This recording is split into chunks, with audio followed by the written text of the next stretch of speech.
Hey guys, I just wanted to come back today and show you a really quick, simple recipe of some kind of like steak nachos that I make for my kids and they love them. So it's really easy, it's very simple, it's very quick, and it's really good. So here are the ingredients that I will be using. I have some sour cream, if you would like that on the side.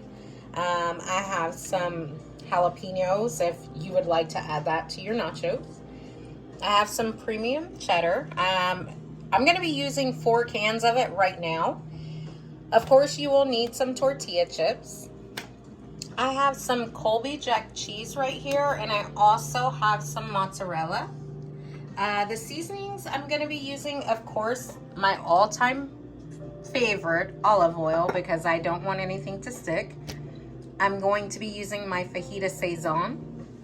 I'm going to be using garlic powder, onion powder, and of course my favorite sirloin Philly steak meat, which is a great value brand, and it's the best brand that I've ever found.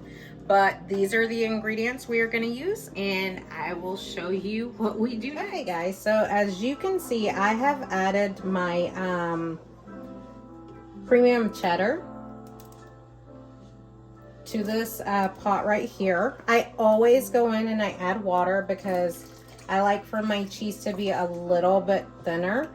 These are really gonna be like concession stand nachos. So I know you can see it kind of clumpy right now, but as you keep stirring the water, it will thin out. Over here, I do have this skillet heating up because we will be cooking our meat, but I am going to get the cheese started and I'm going to thin it out. And I'll come back and show you what I do in a minute. Okay, so as you can see, I have combined the water, making the cheese a lot thinner. I have it set kind of on a medium heat because I do want it to warm up very nicely. But what we are going to do, because just like spaghetti sauce, this cheese will start to like pop. So I'm going to put a lid on it. We're just going to let it continue to warm up. And in this pot that I already have kind of heated up on a kind of lower medium heat, I'm going to add some olive oil. And then I'm just going to start adding my great value Philly steak patties. This is almost the same identical recipe that I make for Philly cheesesteaks, but we're making it for nachos now.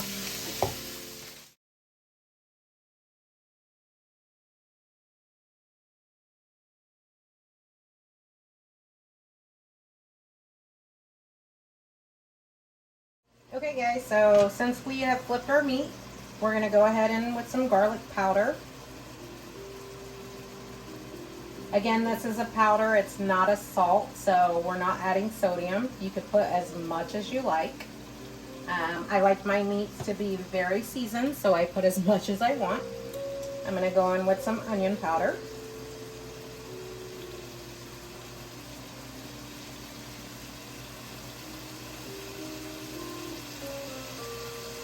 And then I'm going to go in with my fajita Sazon. Now this does have sodium in it, not a ton, but this is what truly brings the flavor. It's not a fajita flavor. Sazon gives any meat a very good flavor. So I go in with as much as I like because I will be chopping this meat up and adding it to the nacho cheese.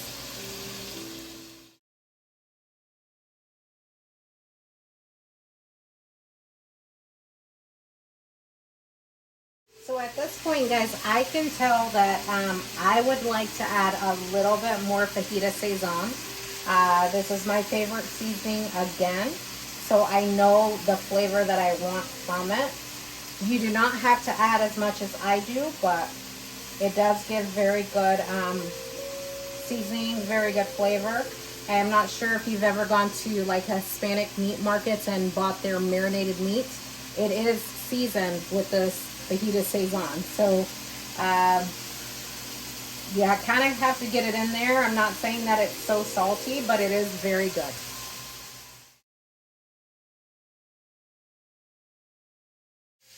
Okay guys, so as I continue to mix in this red fajita Saison that I like, I'm going to do one of the things that I always do. And once I see it start cooking and it's oil, I'm going to go in and I'm going to add a little bit of water. I want this to steam. I want the flavors to merge. I want the seasoning to get cooked fully. So I add water, I stir it. It's gonna dry back up to oil. All the water that I add is just gonna keep continuing to absorb into the meat. But this is one of the things that I do when I cook all the time, because I feel like it mixes the seasonings very well.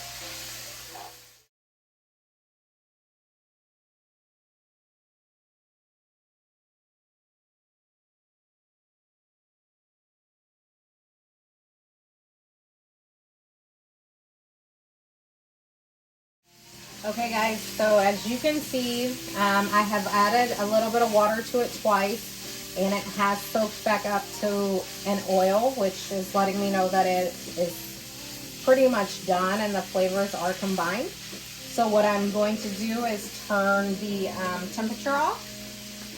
I'm gonna let this sit for about 5 minutes and I will show you what I do next. Okay guys, so our meat has cooled down. I'm going to give our cheese a stir and show you what I do after that.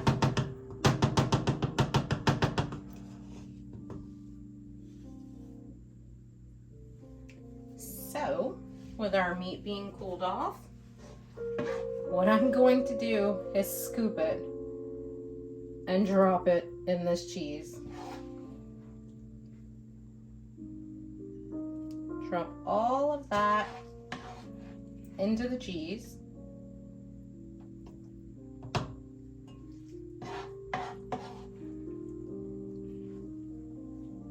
All right, so after you can see we got all this meat added, we're gonna stir it all in. That's a lot of meat.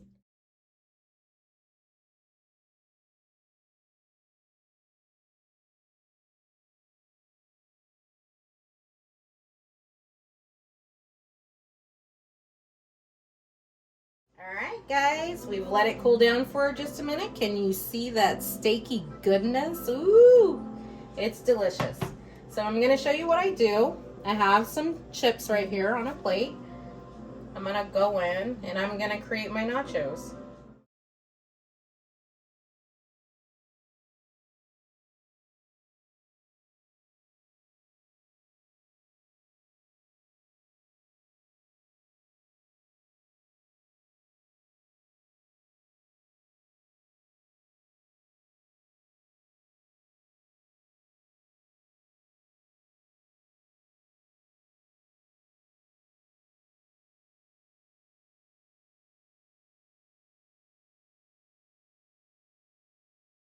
All right, guys, and here you have it.